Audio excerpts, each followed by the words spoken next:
செய்திகள் தொடர்கின்றன. மனிதநேய மக்கள் கட்சியின் கோவை மாவட்ட செயற்குழு கூட்டம் காந்திபுரம் பகுதியில் நடைபெற்றது. மதுவிலக்கை அமல்படுத்த வலியுறுத்தி வருகின்ற 7ஆம் தேதி மாநிலம் தழுவிய மதுக்கடை முற்றுகை போராட்டம் நடத்தப்படும் என்று இக்கூட்டத்தில் அறிவிக்கப்பட்டது. மனிதநேய மக்கள் கட்சியின் மாவட்ட செயற்குழு கூட்டம் தமிழ்நாடு ஹோட்டலில் நடைபெற்றது.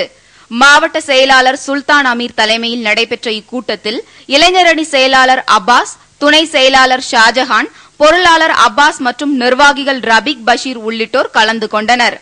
தொடர்ந்து நடைபெற்ற கூட்டத்தில் தமிழகத்தில் பூரண மதுவிலக்கை உடனடியாக அமல்படுத்த கோரி கட்சி சார்பில் வருகின்ற 7ஆம் தேதி மதுக்கடை முன்பு மாநிலம் தழுவிய மறியல் போராட்டம் நடத்துவது என்றும், உலகத்தமிழ் செம்மொழி மாநாட்டை முன்னிட்டு கோவை சீரமைக்கப்பட்டு வரும் நிலையில் Kempatti colony, Ukkadam, NH road, Athupalam, Podanur ஆகிய பகுதிகள் புறக்கணிக்கப்பட்டு வருவதாகவும், இதே நிலை நீடித்தால் மாநாட்டு தினத்தன்று அப்பகுதியில் உள்ள அனைத்து வீடுகளிலும் கருப்பு கொடி ஏந்தி போராட்டம் நடத்தப்படும் என்றும் தீர்மானம் நிறைவேற்றப்பட்டது.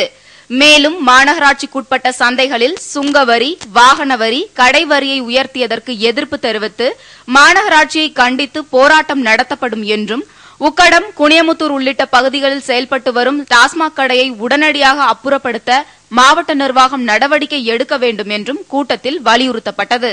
ரயில் நிலையத்தில் ஏற்படும் விபத்து